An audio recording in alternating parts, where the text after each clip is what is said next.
Baik, Assalamualaikum warahmatullahi wabarakatuh. Waalaikumsalam Waalaikumsalam warahmatullahi warahmatullahi wabarakatuh. wabarakatuh. Selamat pagi teman-teman semua. Semoga selalu dalam keadaan sehat dan dalam lindungan Allah Subhanahu wa taala. Amin. Pagi ini kita akan mendiskusikan tentang konsep dasar pendidikan karakter perspektif Islam. Ini ada kaitannya sama yang kemarin. Cuma yang kemarin itu pentingnya kan, pentingnya pendidikan Islam, tapi sekarang ini konsep dasarnya. Ini mungkin teman-teman udah pada baca ya, udah baca-baca. Jika ada yang ingin didiskusikan bisa langsung bicara. Gimana dari teman-teman? Apa udah ada suatu permasalahan yang ingin didiskusikan? Oke, mungkin dari saya dulu kali ya. Eh, kan ini bercerita tentang konsep dasar pendidikan karakter perspektif Islam. Jadi konsep dasar pendidikan Islam gitu kan. Di perkembangan zaman yang sekarang ini, maksudnya sains yang semakin gencar, teknologi yang semakin gencar, menurut kalian pendidikan agama, pendidikan Islam itu masih relevan nggak sama fenomena-fenomena yang ada sekarang? Gimana Kalau tuh? kalau menurut saya sih masih relevan ya. Soalnya kan apa ya, teknologi itu pemanfaatannya kan ya buat apa, kemajuan manusianya sendiri. Sedangkan di dalam apa ya, Islam kan juga untuk menjaga manusianya agar selalu berada di jalan yang benar. Jadinya kan mereka kan berkesinambungan. Tapi teknologi juga harus dibatasi dalam penggunaannya jika penggunaannya itu sudah buruk. Oke, tapi kan kayak apa ya? Istilahnya katanya gitu, katanya sains itu lebih daripada agama gitu kan. Banyak orang-orang yang khususnya saat ini ya percaya bahwa apa sains di atas segala-galanya gitu. Sebenarnya kan yang kita tahu kayak Islam mengajarkan kita apa namanya kehidupan ada di bumi gitu kan. Tapi mungkin ada orang-orang yang berpikir kayaknya nggak mungkin, alam semesta itu kan luas banget gitu kan. Kenapa nggak ada makhluk lain selain kita, itu kayaknya sia-sia banget gitu. Nah mungkin ada dari teman-teman kan yang berpikiran kayak gitu kan. Menurutku sih emang penting, penting dalam artian eh, pendidikan Islam ini sama kemajuan ini harus selalu berkesinambungan gitu. Jadi para pengajarnya, para apa ahlinya, konsep-konsepnya itu juga harus berkembang sesuai dengan Hmm. kemajuan zaman. Nah, oke, kita langsung masuk ke pembahasan yang utama. Ini intinya di sini tuh dibahasnya tentang konsep-konsep dasarnya gitu. Apa yang digunakan dalam pendidikan Islam. Mungkin langsung ke ini aja kali ya, ke intinya. Nah, di sini dijelasin ada beberapa metode dalam pendidikan Islam. Eh, yang pertama ada metode muhadasah. Ini kayak apa talk show gitulah, percakapan silih berganti antara dua pihak atau lebih. Jadi kayak apa namanya wawancara gitu-gitu. Wawancara. Ya, metode muhadasah. Lalu metode kisah. Nah ini kisah ini ya belajar-belajar tentang kejadian masa lalu gitu, kisah-kisah Rasul, kisah-kisah sahabat, kisah-kisah para nabi gitu. Lalu ada metode amsal. Amsal ini kayak perumpamaan gitu kan. Banyak eh, perumpamaan khususnya di Al-Qur'an ya. Kayak ini nih, Quran surat Al-Baqarah ayat 17. Perumpamaan orang-orang kafir itu adalah seperti yang menyalakan api. Nah, itu metode amsal.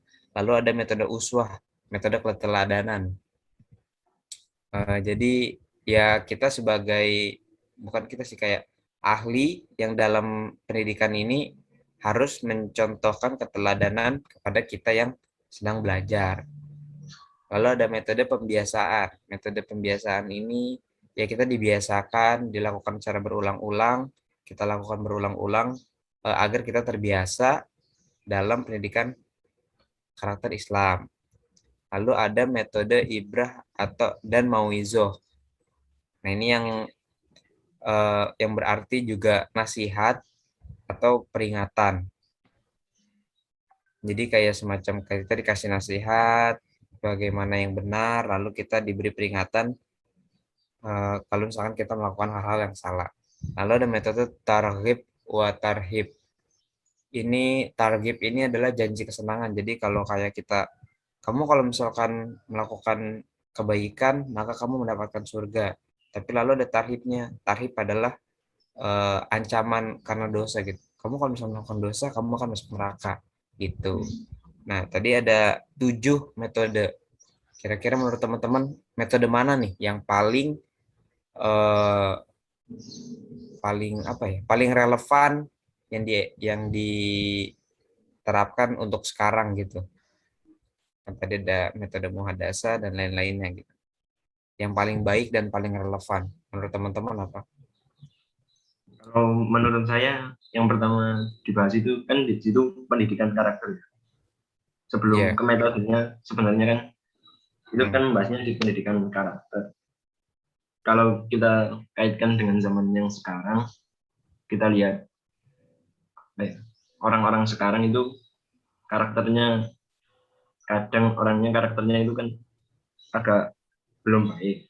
Tapi kan di sekolah juga pendidikan karakter itu kan juga sudah diajarkan, cuma kadang kurang efektif. Sebenarnya metode pendidikan karakter kan itu tadi dijelaskan sudah banyak kan. Tapi kalau menurut saya untuk penerapannya itu masih kurang. Oke. Jadi inti permasalahannya bukan di metodenya gitu ya, tapi kayak di penerapannya gitu ya. Mungkin dari yang lain ada ini ingin berpendapat kayaknya metodenya lebih baik gitu. Gimana yang lain? Gimana Mungkin teman-teman? kalau metode pendidikan itu mungkin disesuaikan dengan lingkungannya juga, disesuaikan dengan permasalahan pendidikan di sana itu tentang apa ya. Kalau menurut saya seperti itu kalau metode. Atau mungkin bisa dipakai semuanya atau dikombinasikan juga bisa jadi. Nah, kan mungkin tadi penjelasannya kan karena bukan karena sih kayak apa ya, melihat keadaan sekitar dulu. Nah, di lingkungan Mas Arya sendiri nih, metodenya kira-kira yang cocok apa gitu? Entah Mas Arya waktu SMA atau SMP atau pengajian gitu. Kira-kira apa yang sering diajarkan dan apa yang diterima sama Mas Arya? Kalau pengalaman saya yang metode muhadasah ini pernah dilakukan ketika apa ya? Mungkin SMP ya. SMP itu SMA juga bisa. Itu kan kayak yang di BK gitu loh. Kan itu kan juga tanya jawab mengenai masa depan, mau ambil apa selanjutnya. Kalau ada masalah juga ke sana. Terus kan juga dikasih tahu apa gitu. Kalau yang pernah saya alami yang muhadasah ini saya belum. Oh, jadi yang istilahnya Mas Arya ini apa terima dengan baik itu metode ini ya. Iya. Mungkin kalau saya sih sebenarnya banyak sih. Kayaknya hampir semuanya bisa gitu. Cuma yang paling paling apa ya kena tuh ini sih metode uswah. Jadi seharusnya pengajar yang baik, pendidik yang baik itu mencontohkan keteladanan gitu. Karena kadang kita khususnya saya gitu ya, eh, udah belajar nih, belajar di kelas gini, mengerti materi-materinya gitu. Cuma pengajar ini nggak mencontohkan hal yang apa yang diajarkan gitu. Nah kadang kita jadi ke trigger gitu. Ini kok bisa gini gitu. Kenapa gitu? Saya lebih masuk kalau saya pribadi ya, saya lebih masuk metode uswah ini sih. Jadi saya ngeliat dia teladannya gimana, dia kelakuannya gimana, dan jika itu baik bisa saya contoh gitu sih. Kalau di tempat saya yang metode uswah ini apa ya? Kayak kurang efektif ya. Contohnya kayak ini saya pengalaman ya, SMP sama SMA itu di sekolah saya itu kan sebenarnya ada tulisan dilarang merokok. Itu yang paling dasar itu kan itu, Ya, dilarang merokok. Tapi itu pengajarnya itu ya merokok di situ. nah itu yang jadi permasalahan kan, kadang kita apa namanya udah belajar apa yang diajarin, tapi malah pengajar itu sendiri yang nggak mencontohkan yang Contohkan. baik gitu. Mungkin gimana ya, ada yang lain, Mas Iqbar, Mbak Sinta, kira-kira yang apa ya, yang bisa diterima gitu di diri kalian gitu, apa metode apa gitu. Metode pembiasaan itu juga saya SMP SMA itu juga sering kayak sok mama. Kalau di sekolah saya ya itu kalau pagi itu biasanya baca Al-Quran, doa bersama, gitu-gitu. Oke, oke.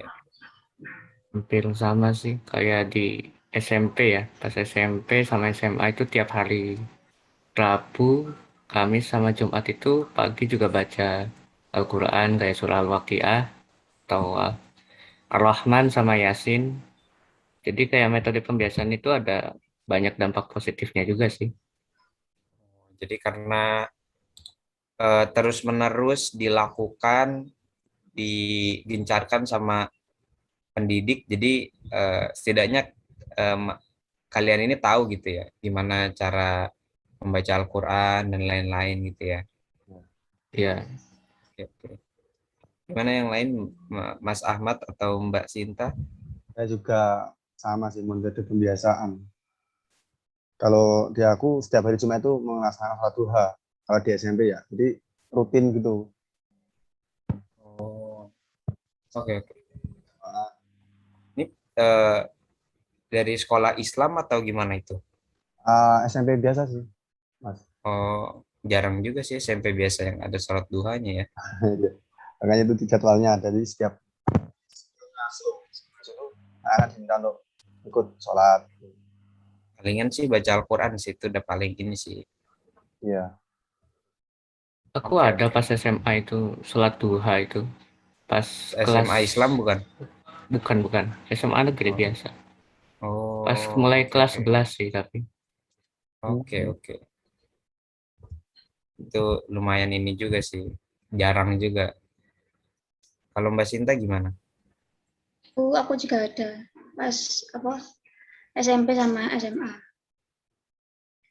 Oke. Apa baca Al-Quran atau hanya sholat duha atau Sholat gimana? sholat duha sama baca juz amma. Oke. Nah, tadi kan kita udah membahas tentang metode yang bisa diterima. Nah, ini kita bahas metode yang tidak bisa diterima sama teman-teman semua nih. Kira-kira apa nih? Kayak kalian tuh paling gak masuk sama ini gitu. Kira-kira apa? Lihatin lagi ya metode-metodenya. Enggak ada Metode sih mode. perasaan. Ada. Oh, Mbak Sinta merasa semuanya bisa lah ya, bisa diterima gitu ya. Mm.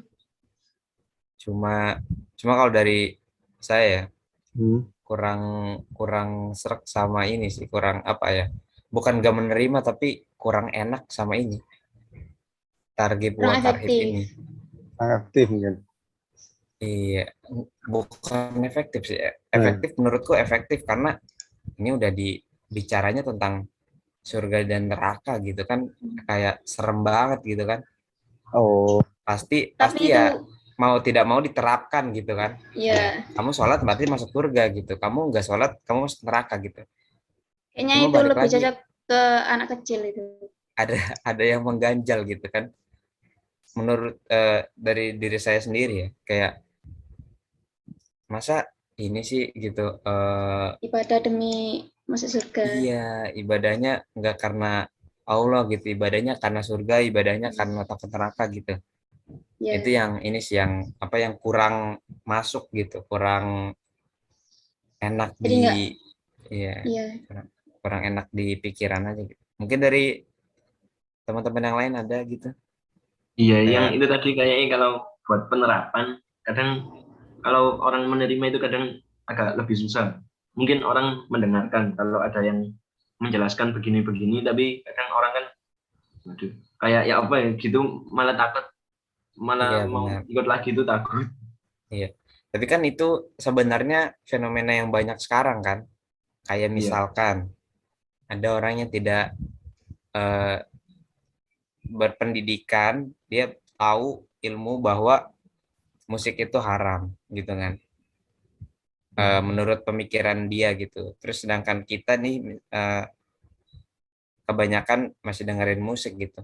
Seandainya misalkan dia menerapkan metode ini kayak bilang musik itu haram, musik ini haram gitu kan. Kita kan juga jadi nggak ini ya, jadi nggak apa, jadi nggak enak gitu. Dia diingetin benar, tapi kitanya sendiri juga susah untuk menerima gitu kalau cara penyampaiannya kayak gitu. iya. Tapi Penyampaian kan itu itu, apa ya? tapi itu kan yang banyak terjadi sekarang kan, kayak banyak yang menjanjikan surga dan banyak yang ya itu tadi nakut-nakutin dengan masuk neraka gitu. Iya sih benar. Hmm. Nah, mungkin ada yang lain kayak misalkan ada teman-teman yang apa namanya tidak suka dinasihati gitu kan. Nih metode Ibrah dan Mauizoh. Siapa tahu ada teman-teman yang nggak suka dinasehati gimana gimana gitu kan. Nah, kalau aku sih fine fine aja sih. Iya, kalau salah Aku mending dibiarkan aja. Kalau aku tadi di metode pembiasan itu juga ada kelemahannya sih menurut aku. Bukan kelemahan apa ya? Kayak yang kurang aku suka. Kayak pas masa Oh, SMA itu kan disuruh wajib sholat duha di hari apa gitu ya. Jadi kayak banyak teman-teman aku juga itu kayak sholat duha itu tujuannya bukan ikhlas ibadah gitu loh. Buat Allah Subhanahu wa taala, tapi hanya untuk absen Tugas. gitu. iya karena Biar formalitas aja gitu, iya, menghilangkan jadi kayak kewajiban kurang gitu ya. ikhlas gitu. Iya Kayak iya nggak dari benar-benar. hati Nah, langsung. itu biasanya dari apa ya? Dari yang di eh, suruh-suruh gitu jadiin suatu kewajiban itu suka ini sih, emang suka ada keterpaksaan gitu sih. Iya, Benar. Hampir walaupun sama kayak dampaknya sih ya bagus sih. Jadi nanti terbiasa dan lama-lama juga ya udahlah ibadah aja gitu. Nanti lama-lama Iya, juga betul ikhlas. betul betul. Betul. Betul, Mas. kalau di SMP saya malah apa? Setiap sholat itu ada bukunya. Jadi kalau habis sholat itu distempel. Waduh, Sama. terbukti bahwa udah sholat gitu ya. Iya, ada duha, Masuk duha, nilai bareng. duhur.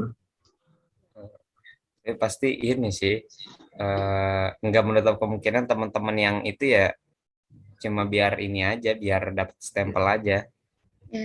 Bukti doang. Teman-teman yang ya hanya sekadar bukti gitu. Eh, Mungkin itu aja sih dari metode pendidikan karakter Islam. Mungkin dari teman-teman ada yang lain? Kalau Misalkan, metode apa ya? Tapi kalau berubah itu kan sebenarnya ya dari dalam diri sendiri dulu. Iya. Kemauan untuk berubah.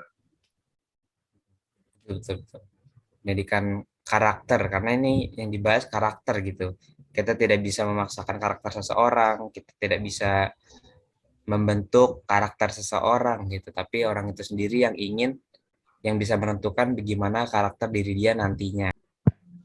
Ya udah langsung kita tutup aja ya. Jadi kesimpulan hari ini adalah konsep dasar pendidikan karakter dalam Islam ini sebenarnya hal yang bagus, cuma belum tentu bisa membentuk atau merubah karakter seorang karena karakter itu berasal daripada diri sendiri dan jika ada ingin perubahan atau ingin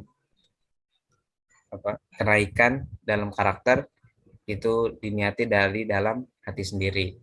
Mungkin itu saja untuk hari ini. Terima kasih buat teman-teman yang sudah menyempatkan waktunya. Wabillahi taufiq wal hidayah. Wassalamualaikum warahmatullahi wabarakatuh. Waalaikumsalam. Waalaikumsalam Waalaikumsalam Waalaikumsalam warahmatullahi warahmatullahi wabarakatuh. wabarakatuh.